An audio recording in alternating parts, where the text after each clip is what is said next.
Can this be the first question of the video? Yes. Bo Belladonna asks, out of every Diary of a Wimpy Kid book, which is your favorite? I think my favorite is Diary of a Wimpy Kid: The Last Straw. I found the plot to be really great. I didn't want Greg to go to military school because I didn't think that he was that bad of a kid. And it really was just a race against time to see if Greg could actually one, convince his dad that he didn't need to go to military school either by playing soccer or by being a part of the Boy Scouts, or trying to get some sort of relationship with Holly before he gets shipped away for the summer.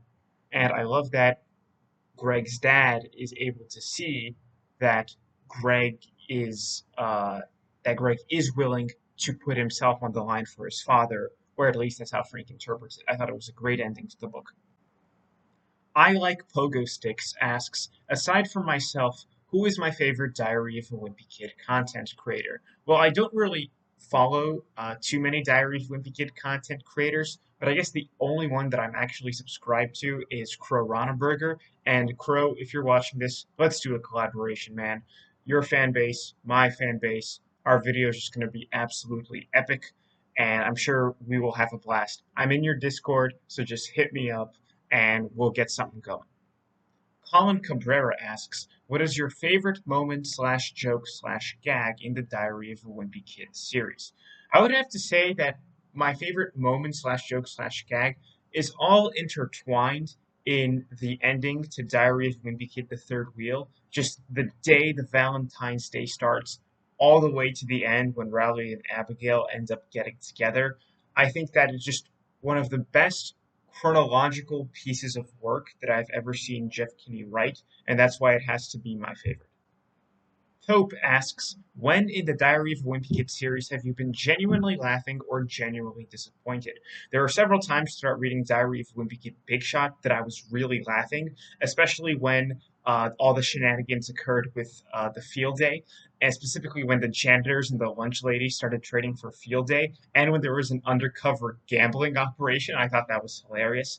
I also recall reading Diary of a Wimpy Kid Old School, when Fru was just introduced, I believe. That was just a series of great. That was really great because I remember being with my classmates in middle school outside of the library, reading that book because we had just got it from the book fair and we had some time before the next class, and we were just sitting outside of the library, all reading Diary of a Wimpy Kid Old School together and laughing at all of the jokes and laughing at all of the illustrations. So that was the second instance where I've been genuinely laughing with other people as we're all reading the same book. In terms of genuinely disappointed, I don't think I was ever uh, specifically disappointed with a particular moment.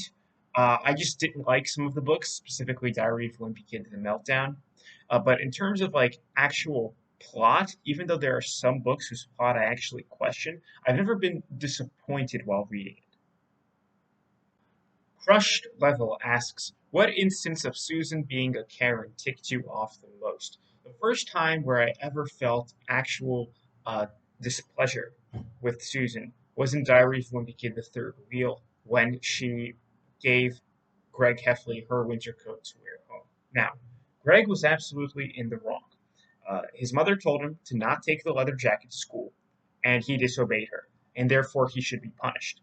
But it is a completely different thing to bring your winter coat and force him to wear it instead of snagging Greg's own coat and then giving it to him.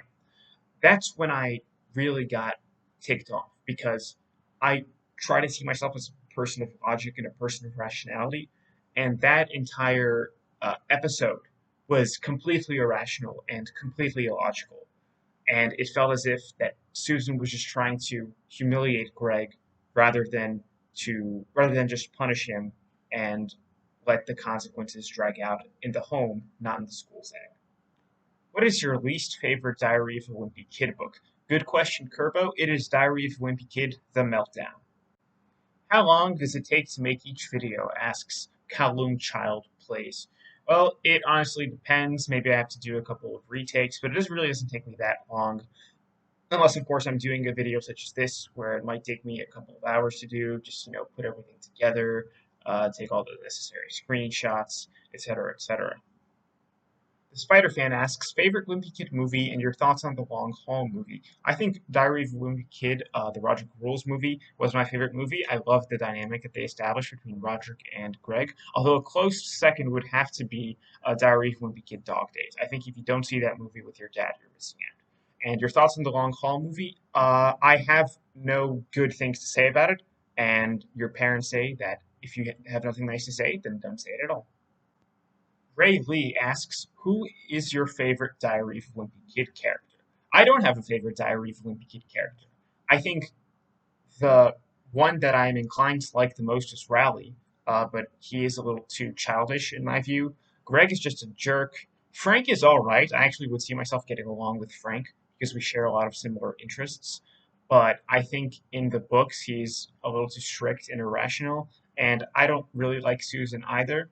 And Roderick, I think, is just a straight up jerk. So I don't have a favorite Diary of a Wimpy Kid character. Skitboy asks, what do you see yourself doing in 10 years, and is water wet? I had to think long and hard about this question, because while I do have career aspirations, I've never exactly pinned them down to the specifics. So in 10 years, I see myself working in the financial services industry. I know where I'm going to be working and what I'm going to be doing, but I don't want to disclose that for the sake of privacy reasons. And is water wet? Yes, it is wet. Also, going back to what I see myself doing in 10 years, I don't know if I'll have this channel in 10 years. I don't know if I'll even be keeping up with YouTube at all. I'll probably just be way too busy working and trying to become as financially well off as I could possibly be. Who do you think is the most annoying kid in Greg's school? I would have to say it would be Patty Farrell. I think she's just a complete tattletale and is not a very pleasant person to interact with. What is your true opinion of the color orange? That's a good question, S. Ninjar. I don't feel strongly about it one way or another. I don't think it's a great color, but I also don't think it's a bad color. I'm frankly very neutral about it. I think it's a solid, all right choice, and I have absolutely no criticism or any outstanding praise for it. Your Average Joe 2 asks, what is your favorite book aside Diary of a Wimpy Kid? Well, I have two books that I would really strongly recommend anyone reading. The first is Economic Facts and Fallacies by Thomas Sowell, who is one of the best economists of the latter half of the 20th century. And I would recommend reading The Economic Condition of Black America in the 20th Century by Germinal G. Van, who I'm actually subscribed to on YouTube, so you should definitely check out his channel. Van is a member of the Mises Institute, and Sowell, I believe, was part of the Hoover Institution. Well, both of those institutions tend to gravitate toward the market right and more towards libertarianism. I do believe that it's important to get a sense of all beliefs and to get a sense of all aspects of socioeconomics, which is why I strongly recommend reading those two books if you wish to have an unconventional take on the market and its condition in assisting minorities. Skittery Grape asks, what made you get into Diary of a Wimpy Kid in the first place? I randomly got the first Diary of a Wimpy Kid book as a present for New Year's, and I just fell in love with the series. I think the reason why I gravitated so much toward Diary of a Wimpy Kid was because I got sick often a lot as a child. And, when you're sick, your eyes get tired after watching TV a lot, but you also don't necessarily feel like you want to sleep. But you also kind of want to do something that's just relaxing and not too much of a strain on your eyes. It doesn't really require you to think. So uh, during the times that I was sick, I would just grab out my Diary of a Wimpy Kid books and just start rereading them. And I reread them enough to the point where I was able to find dozens of mistakes. Fanboy is back asks, will you make a video covering the Wimpy Kid Papa Tropical levels? Maybe, maybe not. What color do you think the next Diary of a Wimpy Kid book should be? Asks PNW Fisher. I think that Diary of a Wimpy Kid needs to have a green and red book theme. Robot Puppy YouTube asks, do you have any pets? Yes, I have a pet. I have a dog. He is 5 years old. EE asks, will you make Big Nate videos? I don't own any of the Big Nate books, so I doubt that, but I could always get them. SDSS SYAY12RR. Who is the most overrated Wimpy Kid character? Roderick. In the books, he is by far the most overrated. I think Roderick is a jerk and a horrible brother and has absolutely no inclinations outside of playing the drums. And I think that he's just an absolutely lazy, irresponsible person who should go to military school. John Jr. asks, how old are you and are you gay? I'll answer both of those questions. I am 19 years old. No, I am not gay. Kid Ninja asks, do you have a TikTok or do you only do YouTube Shorts? I do not have a TikTok. I think TikTok is a degenerate platform and I do not want to get sucked into it. I've had some of my friends tell me, you should have a TikTok account. Your videos will get a lot of views there, but I refuse to use that platform. So I'm only sticking with YouTube Shorts and YouTube videos.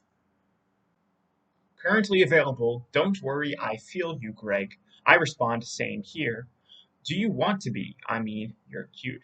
Thank you very much, Dana Cruise Control. I am absolutely flattered by the offer, but I have absolutely no intentions of engaging in a relationship with someone I have never met before in person. I have absolutely no idea who you are.